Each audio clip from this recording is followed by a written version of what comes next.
and Kennedy Rapudo have been under scrutiny for a hot minute. I feel like the past month, they've just been going through it. It's been headlines. It's been, actually more than, yeah, just very recently, they've really been on our screens for the most interesting stories. First, it started with Rapudo and the alleged fight of the in-laws, where he started a fight that he could not finish, allegedly, and he was even injured to the point where he was walking around with bandages and limping. And I'm just like, it would be such an ick if Mame got into a fight and did not win. Because what do you mean? What do you mean you didn't win a fight? And then fast forward, the stories about them being a 50-50 household, which is honestly none of our business. But okay, we were invested. And the allegations about Ambare being the breadwinner of the house. And I'm just like, ain't no way. Ambare is a city girl. Ain't no way she is the breadwinner of that household. Or in either way, I don't know. You know, like, we're speculating.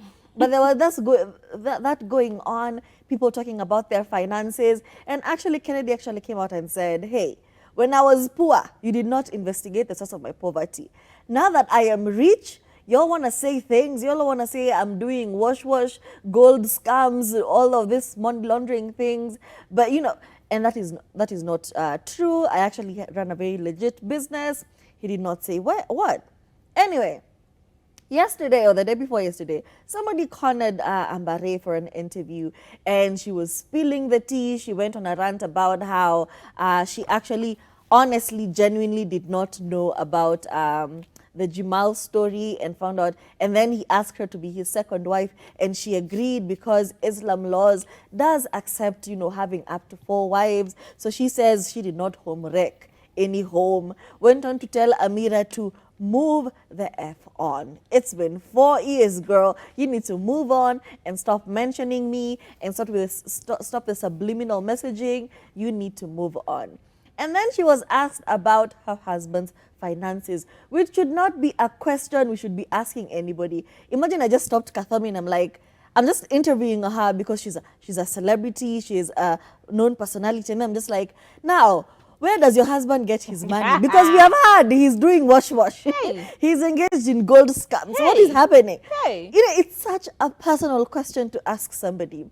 But, you know, Ambare did answer gracefully, and she went on to explain her husband's business. She said he has a tour company that's based in the Netherlands. She said they don't need to advertise in Kenya because we're not the target audience. The target audience are the Dutch who are visiting East Africa, and that is why her and her men are always traveling around. So yeah, that's just it.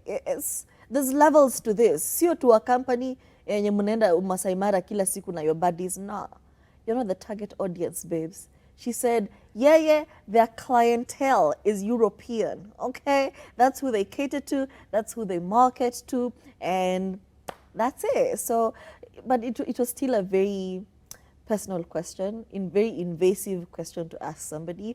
And we've said it, stop asking people personal questions if they've not volunteered the information. Okay, I feel like Ambare is big for doing this interview altogether because every single question she was asked was like a very charged question. Yeah. So this Amira story, what do you think? Ah, my goodness. So this husband thing, what do you... And she answered with such confidence, with such, you know, honesty to them that you're like, all right, shout out to you, girl, for being this honest. Not everyone would be this honest. Like, some people would just shut you down. Like, okay, that's personal. Like, you should... And also, why are you asking me what my husband does? You ask him. Me and his business, sini biashara yake, me kwa nini, do you know what I mean? Either way, yeah, you should know what your husband does either way. Ndio usikue ambushed siku moja na hujui. You know? One day you're being asked, what does your husband do? And you have no idea what they do for a living. You're guessing. And I'm not gonna lie, even now, if you ask me what my husband does for a living, it's hard. I'll just tell you business. Something in security. Somehow I always end up telling someone it's IT because what else am I going to tell you? It's something to do with backups and something, and they do contracts. That's all I know. All I know is POCs. Unasianga tu big words. POC, POC ni proof of color. Yeah. POC ni proof of color and proof of concept.